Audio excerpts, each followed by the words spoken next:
Assalamualaikum warahmatullahi wabarakatuh. Ketemu maning kia sahabat Odoy, kalian Kang Odoy channel yang menguak mitos, fakta dan sejarah. Alhamdulillah sewise lebaran Kang Odoy mengucapkan masih dalam suasana lebaran. Selamat Hari Raya Idul Fitri 1 Syawal 1444 Hijriah. Minal aidin wal faidin, mohon maaf lahir dan batin. Mudah-mudahan sahabat Odoy semua dalam keadaan sehat walafiat dan tentunya masih dalam suasana berlebaran atau Idul Fitri. Semoga kebahagiaan selalu berserta sahabat beserta keluarganya. Amin ya rabbal alamin. Ya sahabat, mengawali perjumpaan kita kali ini, Kang Odoy sedang berada di sebuah desa. Ini adalah Desa Sirnabaya. Di Desa Sirnabaya, Kecamatan Gunung Jati, Kabupaten Cirebon. Di samping beberapa napaktilas sejarah seperti Balong Kramat, di sini juga terdapat sebuah situs makom permaisuri kerajaan Pajajaran. Konon katanya ini adalah makom keramat Nyai Kubang Kencana Ningrum atau Nyai Subang Larang, atau ada juga yang bilang Nyai Subang Kranjang, Nyimas Ratu Ratna Kranjang atau Nyimas Panatagama Pasambangan. Ya, untuk napaktilas sejarah, apakah ini betul sebuah makom keramat dari Nyi Subang Larang, istri kedua Prabu Siliwangi? Wallahu alam.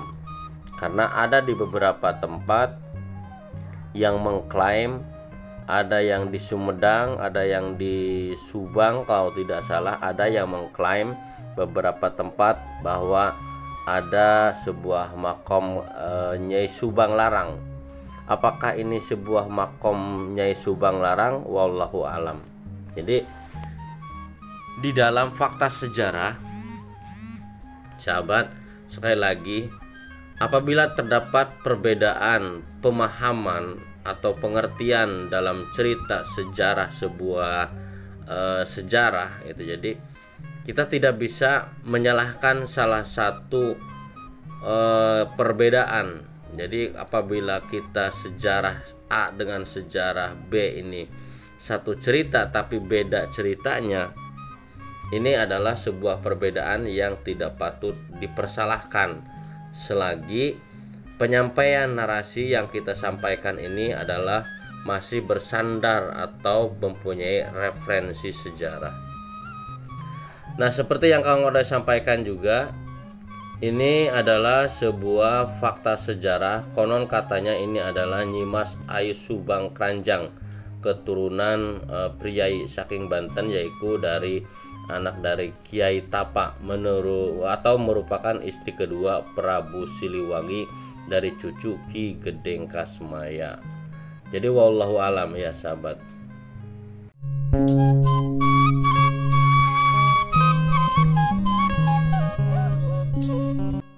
Oke, sebelum kita lanjut sahabat, silahkan buat yang baru gabung jangan lupa dukungannya untuk like, komen, dan subscribe-nya. Aktifkan pula notifikasi loncengnya biar bisa menyimak video terbaru dari Kang Odoy channel menguak mitos, fakta, dan sejarah. Dan referensi sejarah tentang Nyai Ayu Subang Kranjang ini kita ambil dari milik catatan dari brainly.co.id ya sahabat.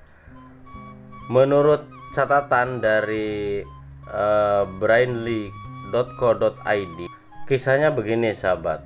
Ki Gedeng Tapa adalah ayah dari Nyai Subang Larang. Beliau merupakan Syah Bandar atau pejabat pemerintah di Pelabuhan Muara Jati, yaitu sebuah pelabuhan penting di utara Jawa Barat. Nah, kemudian Syekh Hasanuddin pergi ke Karawang dan mendirikan pesantren di daerah Pura, Desa Telaga Sari, Karawang. Pesantren tersebut dikenal dengan nama Pesantren Kuro. Nah, Ki Gedeng Tapa menitipkan anaknya yaitu yang bernama Nyi Kubang Kencananingrum untuk belajar Islam kepada Syekh Kuro. Ia atau Nyi Kubang Kencananingrum ini belajar Islam selama 2 tahun bersama Syekh Kuro. Di tempat inilah Syekh Kuro memberikan gelar Subang Larang, artinya pahlawan berkuda, kepada Nyi Kubang Kencananingrum itu, kemudian diberi gelar Subang Larang atau Subang Larang. Nah, sekitar tahun 1420 Subang Larang kembali ke Muara Jati. Setelah kepulangannya, dia semakin dikenal. Ia dipersunting pada tahun 1422 sebagai permaisuri oleh raja paling sohor di masanya, yaitu Prabu Siliwangi.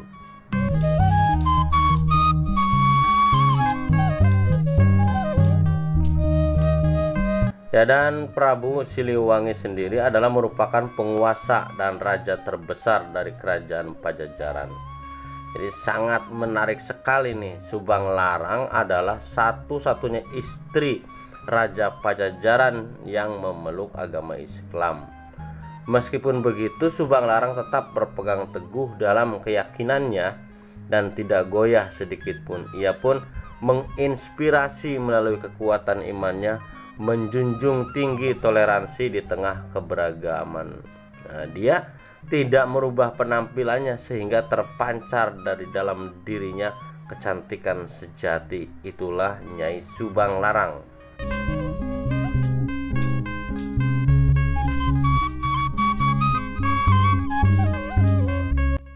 Nah, sahabat, Prabu Siliwangi sendiri jatuh hati kepada Nyai Subang Larang setelah mendengar keindahan suara lantunan ayat suci Al-Quran yang dibacakan oleh wanita berparas cantik jelita, yaitu Nyai Subang Larang. Kemudian dia hasil pernikahan Nyai Subang Larang dengan Prabu Siliwangi melahirkan beberapa keturunan sebagai penyebar agama Islam di Jawa Barat, seperti Raden Kian Santang, Walang Sungsang atau Pangeran Cakrabuana, dan Nyi Rara Santang. Ketiganya mereka dididik dengan nilai-nilai ajaran agama Islam meskipun hidup di lingkungan beragama Hindu. Nah, sedangkan dalam catatan national.okezone.com ini tercatat tentang kisah Prabu Siliwangi yang kemudian menikah.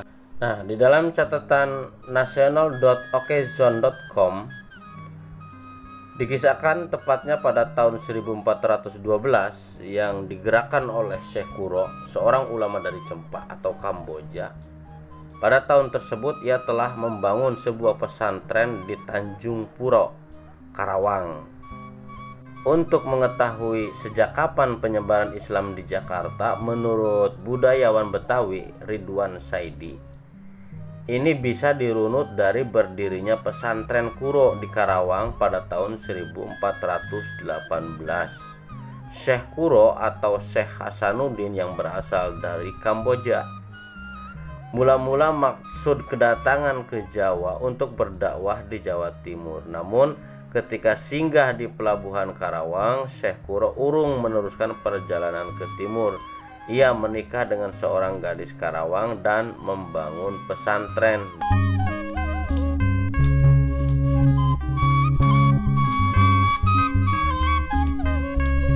Sahabat, menurut catatan dalam kitab Sang Hyang Saksakanda dituliskan, sejak pesisir utara Pulau Jawa mulai dari Cirebon sampai Karawang dan Bekasi terkena pengaruh Islam yang disebabkan oleh orang-orang Pasai, maka tidak sedikit orang-orang Melayu yang masuk Islam. Nah, termasuk pesantren Kuro mempunyai santri, salah satunya Nyi Subang Larang, salah seorang istri Prabu Siliwangi.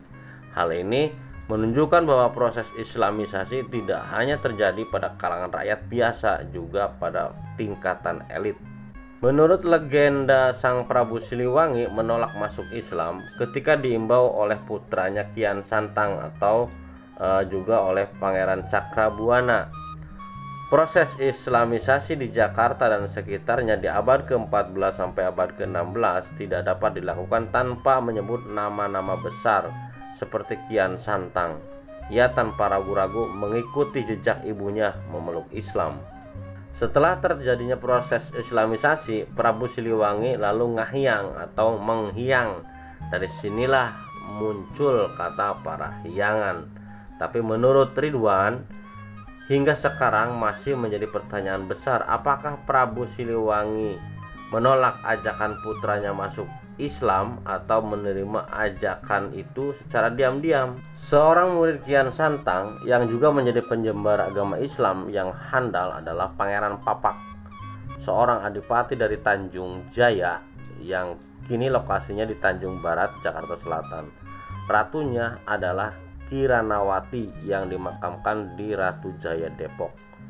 Menurut cerita rakyat, bila Ratu Kiranawati bepergian dengan kereta kuda, ia dilepas dengan mengumandangkan azan.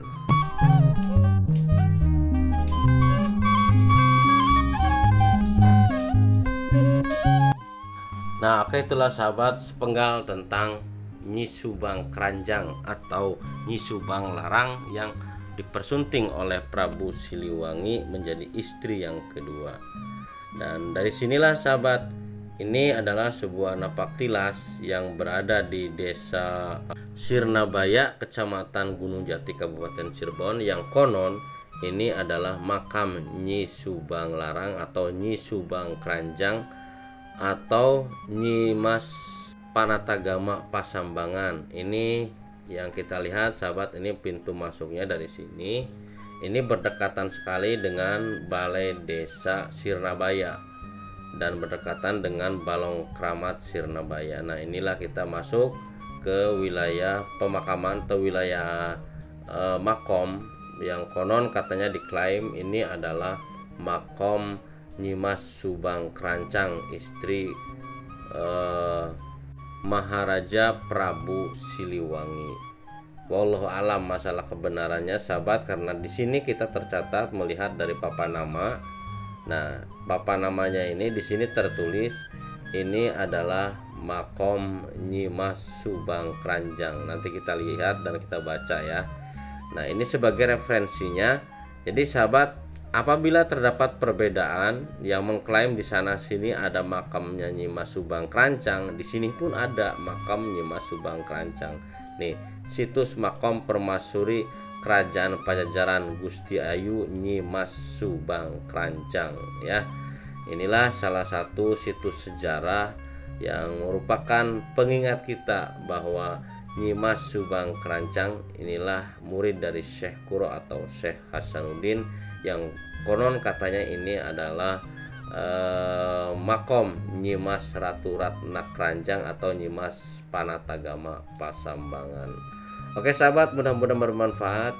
Mohon maaf apabila terdapat perbedaan, ya silahkan sampaikan kritik dan sarannya melalui kolom komentar, tentunya dengan saran dan kritik yang membangun. Jadi sekali lagi, kita jangan menyalahkan sebuah cerita sejarah yang terdapat narasinya, yaitu yang didapat dari sebuah referensi catatan sejarah.